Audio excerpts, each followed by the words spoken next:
Hobe stood next to Dr. Ramsay as they silently surveyed the scene.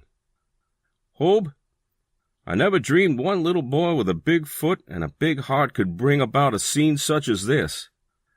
I feel better about our future." Hobe grinned. "You want to know something?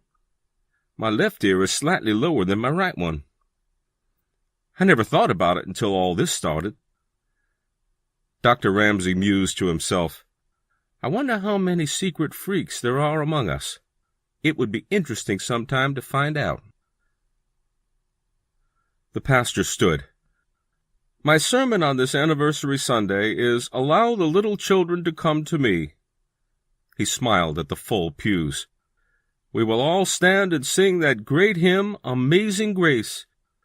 For our guests who may not be familiar with this hymn, the first line is, 'Amazing grace, how sweet the sound that saved a wretch like me.'" The wood floors, walls, and ceiling echoed with the sound of the organ and the voices.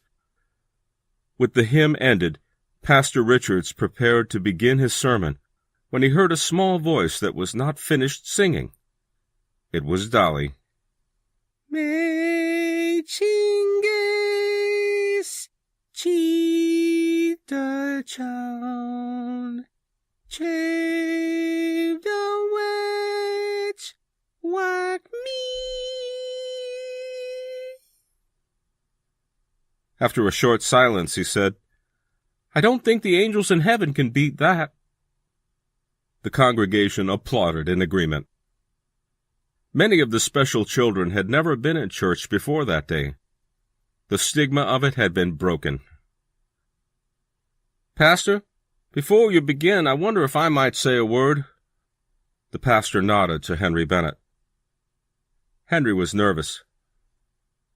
"I don't want to seem rude and disrespectful of this church service, but I have to say this. It has been tearing me apart inside, and I can't remain silent.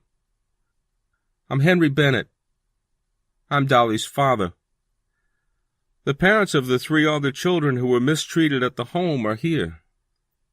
Carl Moore is Bobby's father, Abe Peterson is Sarah's father, and John Phillips is Susan's father.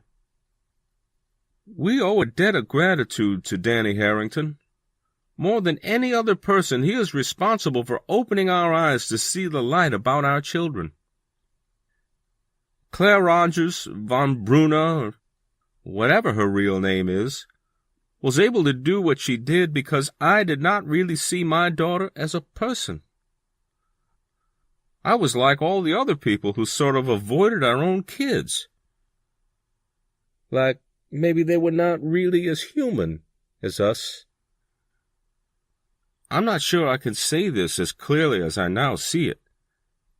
Ignorance and superstition made us treat our children, who are different, as though they were not quite human enough to have a part in our lives. They were with us, but not fully among us. I'm not sure just what to do from here. But there must be a way to help our different children get out of the back bedrooms and into the living rooms and front porches.